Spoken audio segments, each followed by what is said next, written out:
영국 엘리자베스 여왕의 서거 소식이 9월 한 달 동안 온 세계를 뜨겁게 달구었습니다. 긴 기간 동안을 통치했던 여왕이니 그럴 만도 합니다. 그녀의 아버지 조지 6세가 서거했던 때 공주의 나이는 불과 25세였습니다.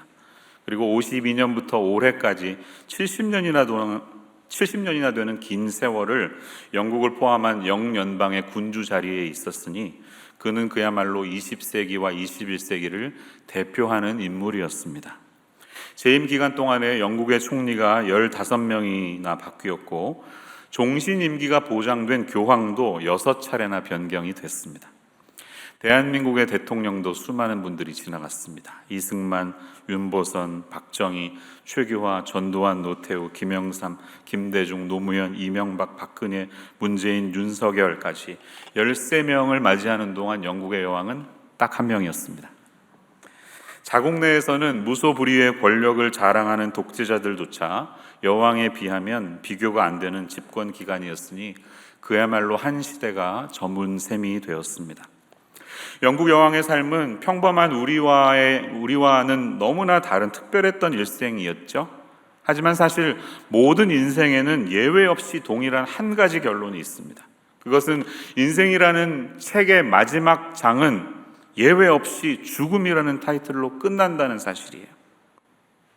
인생의 종지부라고 할 수 있는 인간의 죽음을 맞이하면서 그에 대해서 우리는 어떠한 평가를 내리고 어떠한 예우를 갖추어야 할까요? 라는 이 질문에 대한 답변은 사람이 사람에 대해서 가져야 할 가장 고귀한 행동이어야 합니다.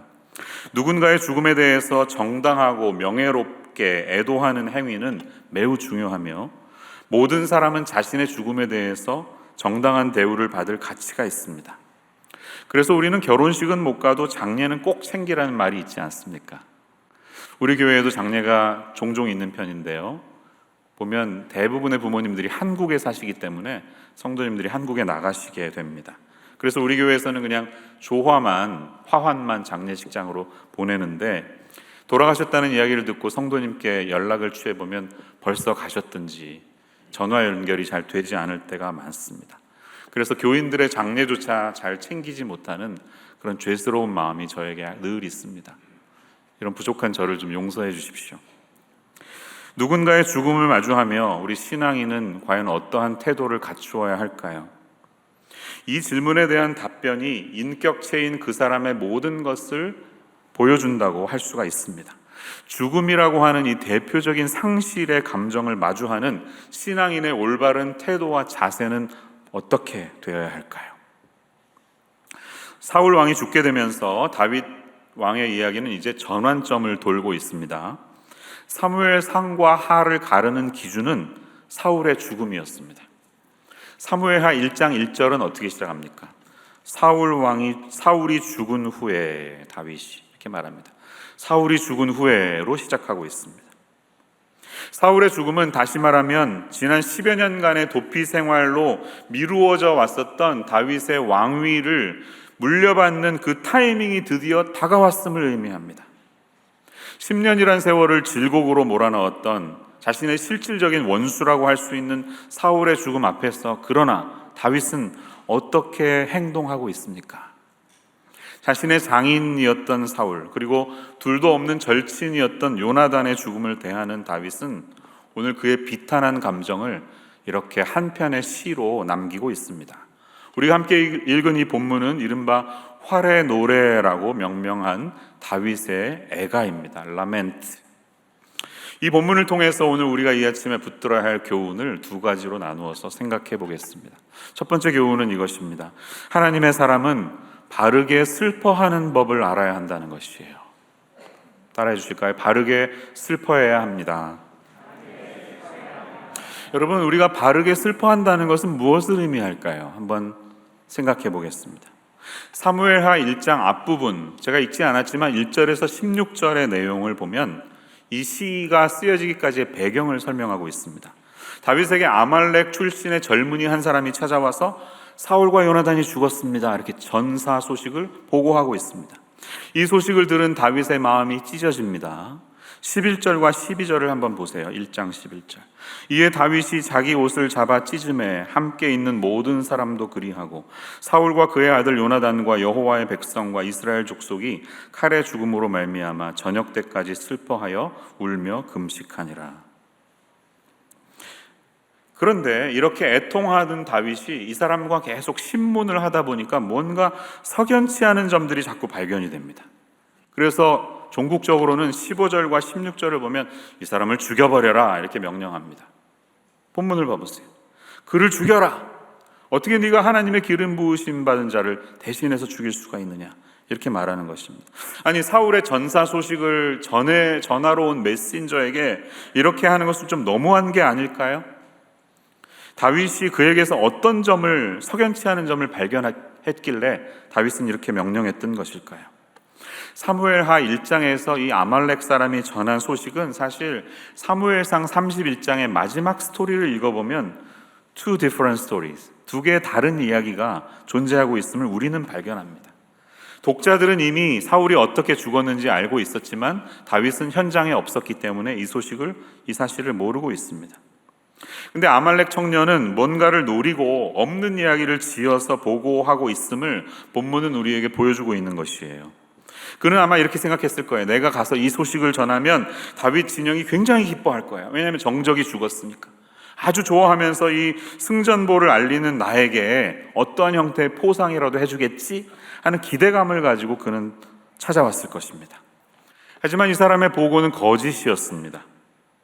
사무엘상 31장을 읽어보면 사울은 막 쏟아져 내리는 화살에 맞아서 깊은 중상을 입게 되었죠. 그리고 뒤에 자신에게 달려오는 블레셋 군대를 보면서 내가 이들에게 불명예스럽게 죽는 것보다는 차라리 장렬히 전사하겠다 해서 옆에 있는 사람에게 나를 칼로 찔러달라 하는데 이 사람이 암베어러죠. 무기 든 사람이 돕질 않으니까 스스로 칼에 기대서 죽고 맙니다. 사무엘상 31장 3절에서 5절의 내용이 바로 그 내용이죠. 이 사람이 감히 왕을 제가 어떻게 죽입니까 하니까 스스로 죽고요. 그 모습을 본 무기 든 자도 함께 따라서 죽는 것을 우리는 보고 있습니다. 자, 그런데 이 아말렉 사람의 거짓된 보고를 다윗이 간파할 수 있었던 근거는 무엇이었을까요? 한번 생각해 보세요. 1장 6절을 함께 보시기 바랍니다. 1장 6절은 이렇게 기록되어 있습니다. 그에게 알리는 청년이 이르되 내가 우연이라고 말하면 일단 의심스럽죠. 길보아 산에 올라가 보니 사울이 자기 창에 기대고 병거와 기병은 그를 급히 따르는데 라고 말합니다.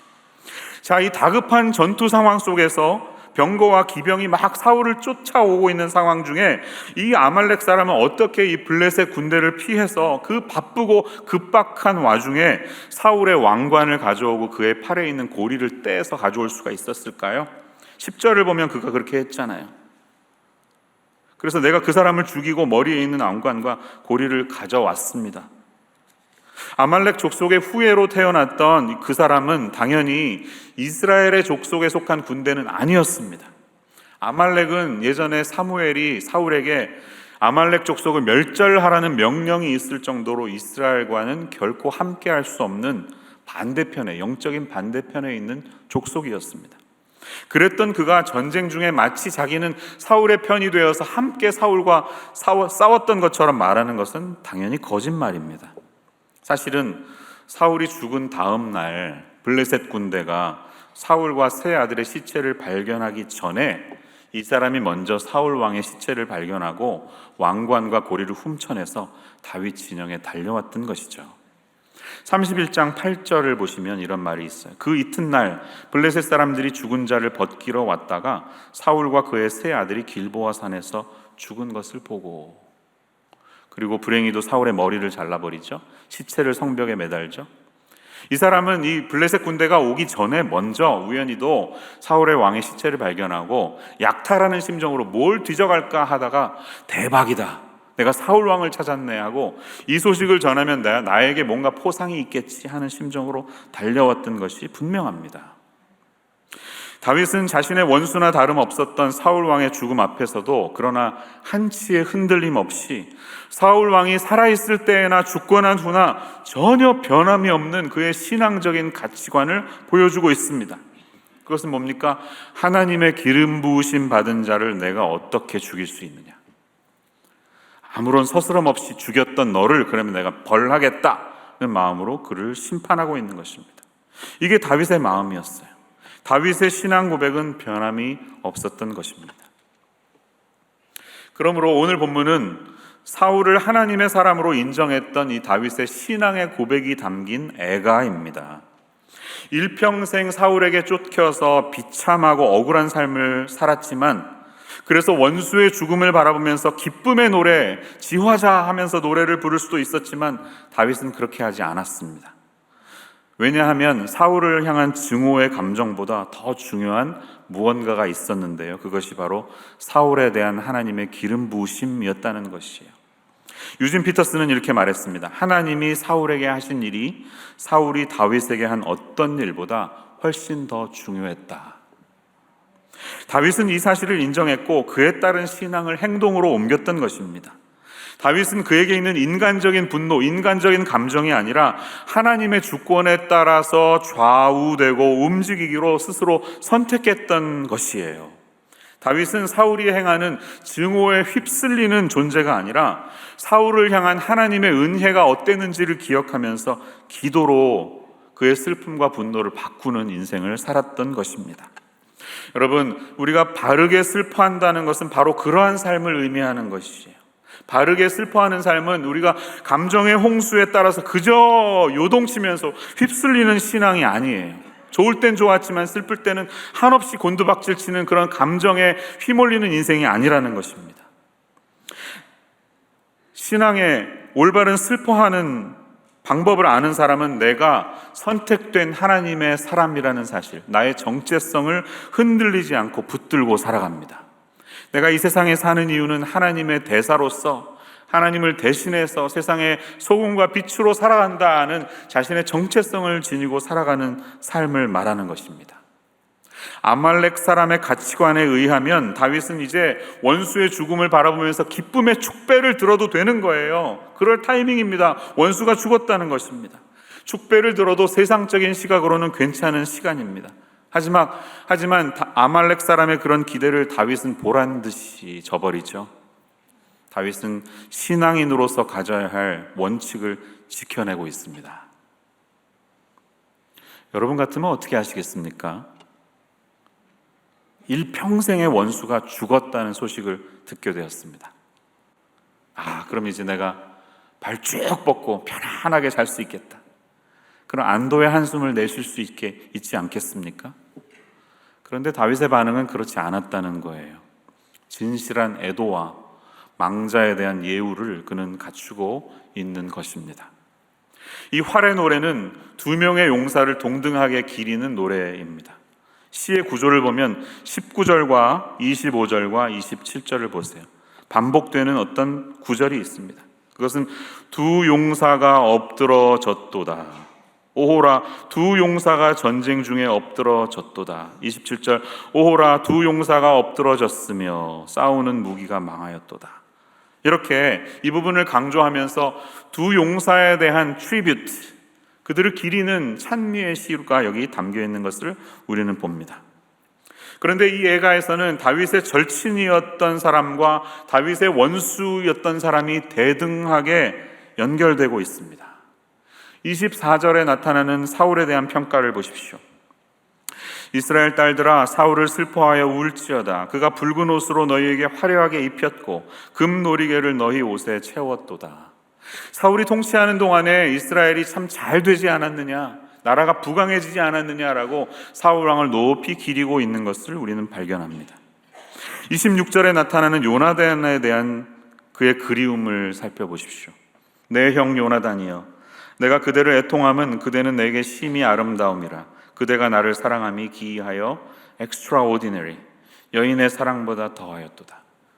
다윗과 요나단이 나눴던 우정은 남녀 간의 사랑을 뛰어넘는, 그것보다 훨씬 더 숭고한 진실된 펠로우십이었다는 것이에요.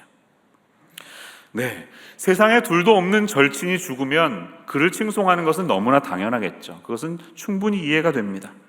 하지만 자신의 원수였던 사울의 죽음을 대하는 다윗의 감정을 우리가 묵상해 볼수록 다윗이란 사람의 배포가 얼마나 컸던지 우리는 알 수가 있는 것이에요. 다윗은 그의 개인적인 감정을 다 접어놓고 이제 장래의 한 국가의 수장이 되어야 할 사람의 그릇의 크기가 얼마나 큰지를 우리에게 보여주고 있습니다. 결국 다윗을 일평생 괴롭혔던 사울은 다윗을 극도로 고통으로 몰아가긴 했지만 다윗을 파멸시키지는 못했다는 것입니다. 다윗은 사울에게 쫓겨다니는 기간 동안 수많은 그의 감정이 담긴 기도를 시로 남겼고, 그의 마음의 상태는 우리에게 시편을 통해 지금까지 알려져 있는 것입니다. 그들의 눈물을 기도의 병에 담아서 보석으로 바꾸는 인생이 되었던 것이에요. 진주가 만들어지기까지 얼마나 조갯살이, 모래알이 들어오면서 고통을 당했을까요? 그 고통을 통해 보석인 진주로 바뀌듯이 다윗을 왔다 갔다 한 수많은 감정들이 그를 힘들게 했지만, 하루에도 수천 번씩 여러 감정들이 우리를 들었다 놓았다 하면서 우리를 힘들게 하고 좌절시키지만, 다윗의 삶은 그런 불쾌한 감정에 사로잡히지 않고 그러한 감정들을 신앙으로 이겨냈다는 것입니다. 저와 여러분은 우리의 그런 감정들을 신앙으로 이겨낼 수 있는 그릇을 가지고 있습니까? 인간에게는 여러 가지 감정이 있습니다. 특별히 슬픔이라는 것은 늘 우리를 좌절시키고 절망시키고 우울하게 만듭니다. 한국말로 이 슬픔을 표현하는 말이 얼마나 많은지 찾아봤더니 굉장히 많더라고요. 뭉클하다, 위축되다, 후회스럽다, 눈물겹다, 허탈하다, 울고 싶다, 서운하다, 애가 끓다, 북받치다, 처량하다, 애초롭다, 쓸쓸하다, 울적하다, 외롭다, 주눅들다, 공허하다, 우울하다, 비참하다, 막막하다, 포기하다, 기죽다, 허전하다, 잠잠하다, 풀이 죽다, 서글프다, 절망하다, 침울하다, 맥빠지다, 암담하다, 안타깝다, 죽고 싶다, 미약하다, 적적하다, 애틋하다, 무기력하다. 5개 더 있는데 그만하겠습니다. 이런 슬픔과 비탄의 수많은 감정들이 우리의 마음을 사로잡을 때 우리는 어떻습니까? 우리는 쉽게 넘어집니다. 얼마나 쉽게 우울한 감정에 빠져서 현실을 올바로 보지 못하고 커튼을 닫아놓고 방 밖으로 나오지 않으면서 우리는 좌절하고 맙니까? 그게 우리 인간입니다. 그런데 여러분, 사실 시편 150편을 구성하는 시들 중에 70%가 비탄의 시라는 사실을 압니까? 70%가 라멘트예요. 라멘트, 비탄의 시. 다윗의 마음에 있는 핵심 감정은 아마도 슬픔이었는지 모르겠습니다. 하지만 그는 슬픔이라는 이 감정이 그의 인생을 송두리처럼 앗아가지 못하도록 기도를 통해 늘 자신의 감정을 지켰고, 기도를 통해 그 감정을 보석과도 같은 시편으로 남겼다는 사실이에요. 어떠한 감정도 회피하거나 부인하지 않고 모든 것들과 그는 정면으로 대면했으며 모든 것을 기도로 옮긴 사람이 바로 다윗이었습니다. 여러분의 마음속에는 어떠한 감정이 도사리고 있습니까? 그리고 저와 여러분은 그 개인적인 감정의 차원을 넘어 그 감정을 신앙의 차원으로 끄집어내서 그것을 시와 노래와 기도로 바꾸어낼 수 있는, 바르게 슬퍼할 수 있는 신앙적인 해법이 있습니까? 시편 56편을 예로 들면, 시편 56편의 설명을 보면 다윗이 가드의 블레셋 사람들에게 잡혔을 때에 라고 적혀 있어요. 그런 절망하고 억울하고 원통한 상황에 그는 자신의 슬픔을 이렇게 표현했습니다. 56편 8절을 함께 보시고 한번 우리 이건 읽어보겠습니다. 다 함께 읽죠. 시작. 나의 유리함을 주께서 계수하셨사오니 나의 눈물을 주의 병에 담으소서.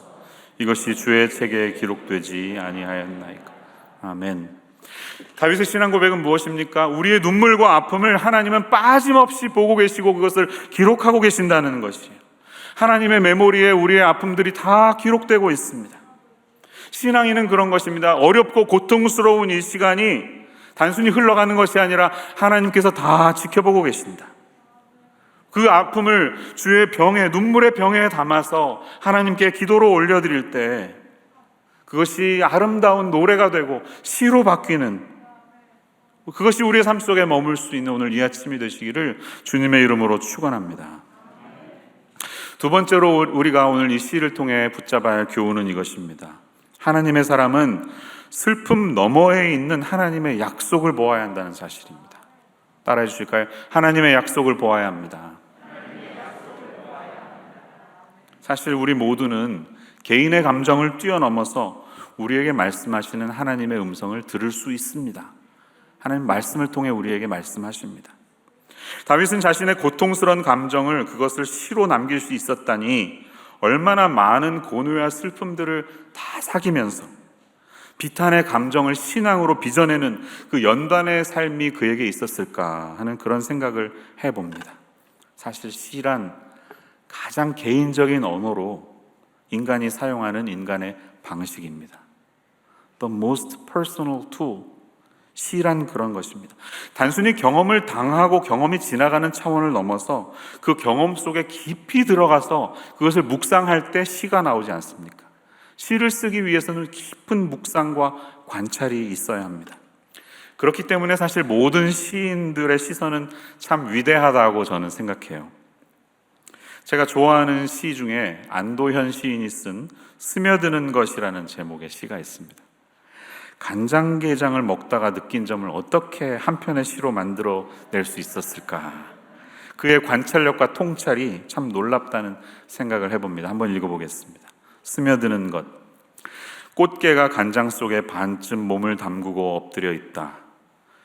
등판에 간장이 울컥울컥 쏟아질 때 꽃게는 뱃속에 알을 껴안으려고 꿈틀거리다가 더 낮게, 더 바닥 쪽으로 웅크렸으리라. 버둥거렸으리라. 버둥거리다가 어찌할 수 없어서 살 속으로 스며드는 것을, 한때의 어스름을 꽃게는 천천히 받아들였으리라. 껍질이 먹먹해지기 전에 가만히 알들에게 말했으리라. 저녁이야. 불 끄고 잘 시간이야. 제가 힘든 것은 이 간장게장을 먹을 때마다 이 시가 생각이 나서 슬퍼집니다. 그렇지만 여전히 간장게장은 맛있습니다.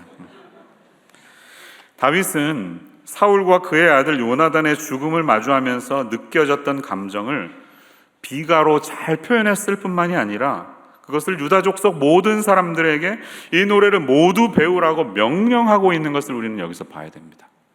본문의 17절과 18절을 다시 한번 보세요. 다윗이 이 슬픈 노래로 사울과 그의 아들 요나단을 조상하고 명령하여 그것을 유다 족속에게 가르치라 하였으니 곧 활 노래라. 이렇게 적혀 있습니다. 이것을 이들이 모든 이스라엘 족속이 암기하고 자신의 경험으로 삼도록 권면하고 있는 것입니다. 여러분, 이 상실이라는 감정이 결코 사적인 감정의 자리에 머물러 있지 않고 우리의 삶의 일부가 되게 하라는 것입니다. 암기하다 보면 그것이 우리 삶의 일부가 되지 않습니까? 죽음이라는 것은 대표적인 상실의 감정이죠. 소중한 이들은 우리 곁을 언제나 떠나갑니다. 지금도 계속 장례는 일어나고 있습니다. 죽음은 상실을 상징하는 대표적인 현상입니다. 사람들은 죽으면 그게 끝이지 뭐. 살다 죽으면 끝이지. 이렇게 생각하면서 살아있을 때 가능한 한 많이 즐기고 신나는 삶을 보내려고 합니다. 그렇기 때문에 이 현세의 욜로족, YOL, You only live once, 한 번만 사는 거야 라는 사람들이 있는 것은 너무나 당연합니다. 사람들은 그런 마음을 가집니다. 이 베이지약에서 우리가 궁극적으로 이 경쟁 구도를 뚫고 힘들게 직장 생활하는 이유는 사실 솔직하게 마음을 들여다보면 이 짧은 인생에 내가 남은 여생을 좀 여유롭고 편안하게 즐기기 위해서 힘을 다해서 부를 좀 축적해 봐야지 하는 그런 마음이 있기 때문에 정글과 같은 이 땅에서 우리가 경쟁하면서 사는 것이 아니겠습니까? 하지만 여러분 잊지 마세요. 메멘토 모리, Remember that you must die. 중세 수사들은 수도원에서 지나가면서 그렇게 인사했다고 합니다. 메멘토 모리, 네가 언제나 죽는다는 사실을 잊지 마. 이렇게 삶의 모토로 삼았습니다. 그러나 여러분, 죽으면 다 끝이죠. 모든 것이 다 스탑되죠. 이 죽음의 문제를 우리가 어떻게 해결할 수가 있겠습니까? 해결할 수 없습니다. 영생을 보장하는 많은 디바이스들을 몸속에 집어넣고 그것을 모니터하고 관찰하면서 살아도 죽음이란 현실은 우리를 피해가지 않습니다. 인간이 영원히 살 수 있는 길은 없습니다. 죽음은 현실이며 욜로족들이 하려고 하는 것은 그 현실을 부인하고 피해가려고 하는 것뿐입니다. 부인하고 회피하면 인간은 영적으로는 완전히 무너진다는 사실을 잊지 마세요. 중독은 죽음을 부인하기 위한 가장 보편적인 방법이라고 유진 피터스는 책에서 말하고 있습니다. 일 중독이나 알코올 중독에 빠지는 이유는 상실 이후에 찾아오는 고통을 내가 느끼지 못하도록 비인격적인 것들로 우리를 미리 채우고 마취시킨다 하고 저자는 말하고 있습니다. 우울증이란 것은 오랜 세월을 상실이나 죽음, 실패나 실망스러운 현실을 그대로 내가 대면하지 않고 자꾸 회피하다 보니까 나타나게 된 부가적인 현상이다라고 설명합니다. 그래서 우울증에 빠지면 다른 모든 현실에 대해서 그 사람은 무감각해지고 둔감해집니다. 다시 말하면 우울증에 깊이 빠진 사람은 남의 장례식에 절대로 가지 않습니다. 남의 장례식에 갈 마음의 여유가 없어요. 집 밖을 나서서 누군가의 장례식에 찾아갈 마음의 용량이 그에게 하나도 남아있지 않기 때문입니다. 이 죽음이라는 대표적인 상실감을 우리가 결코 회피하거나 부인해서는 문제가 해결될 수 없다는 것이에요. 그러면 문제 해결은 어디에서 올까요? 다윗의 시적인 표현은 단순히 두 용사의 죽음만을 기리는 것이 아니라 언약 백성이었던 너희의 왕이 죽었으니까 이스라엘 역시 패배했음을 기억하라는 메시지가 있는 것입니다. 이스라엘 민족이 국가적으로 이 상실의 아픔을 기억함과 동시에 그러나 이 시를 통해 약속을 주시는 하나님의 메시지를 붙들어야 한다는 다윗의 의도가 있어요. 하나님이 우리에게 이 활의 노래를 통해서 주시는 약속의 메시지가 무엇일까요? 그것은 우리가 히브리어를 좀 알아야 하는데요. 개역 개정판에 보면 활 노래라고 적혀 있죠. 활이라는 단어는 캐쉐트입니다. 한번 따라해 주실까요? 캐쉐트. 근데 이 캐쉐트라는 히브리어는 동시에 무지개라고도 번역될 수가 있어요. 다시 말해서 이 비탄의 시는 활의 노래가 아니라 무지개의 노래이기도 한 것입니다. 캐쉐트는 활이 아니라 무지개가 될 수도 있어요. 사실 무지개는 하늘에 걸린 활처럼 생기지 않았습니까? 무지개 언약 그러면 여러분 어떤 장면이 떠오르시나요? 바로 우리는 노아에게 주었던 하나님의 언약이 생각나죠? 창세기 9장 11절에서 15절의 말씀입니다. 성경은 이렇게 기록하고 있습니다. 내가 너희와 언약을 세우리니 다시는 모든 생물을 홍수로 멸하지 아니할 것이라. 13절 내가 내 무지개를 구름 속에 두었나니 이것이 나와 세상 사이의 언약의 증거니라. 하나님의 약속은 뭐예요? 홍수와 같이 모든 민족을 멸절하는 일이 이제 다시는 없을 거야. I guarantee. 이제는 다시는 그렇게 하지 않을 거야. 그리고 무지개를 언약의 상징으로 보여주셨다는 것입니다. 사실 타락한 인간은 하나님에게 대항했습니다. 이 편 끝에서 저 편 끝까지 큰 활 시위를 당겨서 하늘에 있는 하나님을 향해 쏘았던 것이 바로 바벨탑이라고 한다면 하나님이 바벨탑의 진노를 거두시고 그 징표로 활처럼 생긴 무지개를 하늘에 걸어 두셨다는 것이, 다윗은 이것이 활의 노래이기도 하지만 동시에 무지개가 노래가 되어야 한다는 그의 마음을 담은 것입니다. 그래서 자신을 정말 괴롭게 했던, 자신을 향해 날마다 당기어졌던 사울이 쏘는 활을 더 이상 기억하지 않고 어떻게 보면 그 모든 것들을 용서하겠다는 다윗의 선언이 여기에 있는 것입니다. 그래서 우리 모두 이 용서의 노래, 화해의 노래, 회복의 노래를 다 같이 부르자 하고 우리에게 초청하고 있는 것입니다. 여러분, 하나님은 우리에게 심판으로 끝나지 않고 온전히 구원하시고 회복하신다는 사실을 잊지 마시기를 바랍니다. 무지개는 바로 그것을 우리에게 보여주는 하나님의 언약의 상징이었습니다. 그래서 왜 우리는 사람들은 무지개를 볼 때마다 왜 이렇게 감격하고 기뻐할까요? 여러분, 하늘에 있는 무지개를 보면 이런 사람 없죠? 아, 뭐야, 무지개네. 이런 사람 없습니다. 아빠, 저거 보세요, 무지개가 떴어요. 우리는 이렇게 기뻐하고 사진을 찍고 막 그럽니다. 아마도 그러한 이유는 우리의 무의식 속에 남겨주신 하나님의 언약의 메시지가 여전히 우리의 감정 속에 남아있기 때문은 아닌가, 그런 생각을 해봅니다. 이 무지개 언약은 종말에 가서 궁극적으로 이루어질 것입니다. 인간의 종말은 무엇입니까? 죽음입니다. 성경은 우리에게 경고합니다. 히브리서 9장 27절 한 번 죽는 것은 사람에게 정해진 것이요 모든 사람은 다 죽습니다. 그 후에는 심판이 있으리니. 그러나 바로 이어서 28절을 보면 약속의 메시지가 연결되고 있음을 놓치지 마십시오. 이와 같이 그리스도도, so Christ, 이와 같이라고 말합니다. 이와 같이 그리스도도 많은 사람의 죄를 담당하시려고 단번에 들이심 받으셨고 구원에 이르게 하기 위하여 죄와 상관없이 자기를 바라는 자들에게 두 번째 나타나시리라. 약속의 말씀을 주고 있습니다. 그리스도인의 죽음은 심판, 죽음, 두려움으로 끝이 나지 않고 우리가 예수 그리스도라고 하는 구원자의 꽁무니를 붙잡고 그분을 붙들고 그분의 옷을 입고 하나님 앞에 섰을 때 하나님은 우리를 회복시켜 주시고 온전케 하시고 의롭게 하신다는 이 성경의 메시지를 놓치지 않으시는 이 아침 되시기를 축원합니다. 사랑하는 여러분, 누군가의 죽음에 상실감에 빠져서 헤어나오지 못하고 계십니까? 이 깊은 극도의 우울감에 빠져서 누군가를 잃어버렸다고 하는 슬픔에 빠져서 헤어나올 힘이 없으십니까?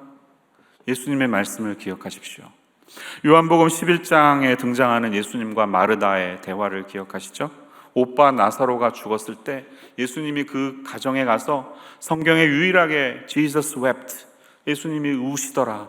물론 한 번만 우시진 않았지만 그들의 죽음 앞에 예수님은 비탄하게 우셨습니다. 그랬을 때 예수님이 말씀하세요. 네 오빠가 다시 살아날 거야. 아, 알죠. 저희가 마지막 날에 다시 부활된다는 거 주님한테 들어서 알죠. 그런데 주님이 말씀하십니다. 아니야, 잘 들어. 나는 부활이요 생명이니 I am the resurrection and the life. 정관사가 있어요.